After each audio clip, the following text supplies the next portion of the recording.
जय हिंद साथियों। कांग्रेस को यह बात समझनी होगी कि यह जो प्रयास किया जा रहा है यह समाज को बांटने के लिए है, इससे देश बंटने वाला नहीं है। और कांग्रेस को यह भी समझना होगा कि यह धर्म की लड़ाई नहीं है, यह कुर्सी की लड़ाई है। कुछ दक्षिणपंथी विचारधारा के लोग, बहुत आयात जनसंख्या जिनकी उम्र 25 वर्ष से कम है, पिछले 20 वर्षों से उनके अवचेतन मस्तिष्क में अपनी विचारधारा डालने का प्रयास कर रहे हैं, जिनकी जनसंख्या 50% से भी ज्यादा हो चुकी है। उन्हें यह नहीं पता कि वह क्या सोच रहे हैं, वे क्या कर रहे हैं, या आने वाले समय में उनके बाल बच्चों के ऊपर इसका क्या प्रभाव पड़ने वाला है, या उनके जीवन के अंतिम समय में उनके ऊपर क्या प्रभाव पड़ने वाला है।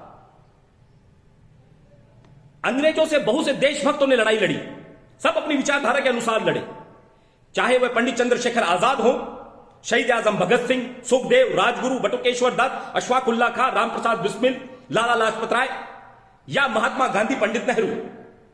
महात्मा गांधी व पंडित नेहरू सिर्फ अंग्रेजों से आजादी की लड़ाई ही नहीं लड़ रहे थे, वह यह भी लड़ाई लड़ रहे थे कि आजादी के बाद जब देश को अंग्रेजों से आजादी मिलेगी, उसके बाद हमारा भारत कैसा होगा। महात्मा गांधी व पंडित जवाहरलाल नेहरू यह भी लड़ाई लड़ रहे थे कि देश का नागरिक कौन होगा और कौन नहीं। देश के नागरिकों को डर से आजादी मिलेगी, भुखमरी से आजादी मिलेगी, वेमेनिस्टर से आजादी मिलेगी और विश्व बंधुता को मजबूत करने की आजादी मिलेगी।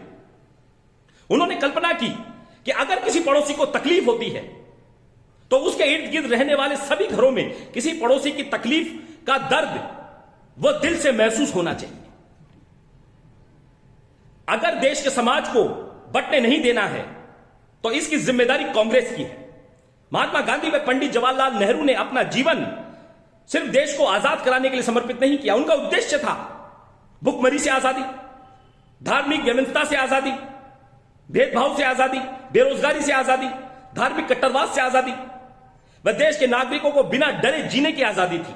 आज ये सभी बातें खतरे में हैं, जिसको बचाने की जिम्मेदारी सिर्फ और सिर्फ कांग्रेस की है कि इन बातों से बापू के देश को बचाएं।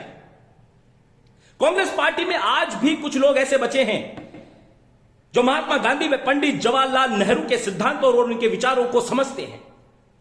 इन गिने लोगों में से एक है जिन्हें राजस्थान का गांधी कह लीजिए, या राजनीतिक जादूगर अशोक गहलोत, या कुछ लोग ऐसे भी हैं जो महात्मा गांधी व पंडित जवाहरलाल नेहरू की विचारधारा व उनके सिद्धांतों को समझने का ईमानदारी से प्रयास कर रहे हैं, और वो है राहुल गांधी जी।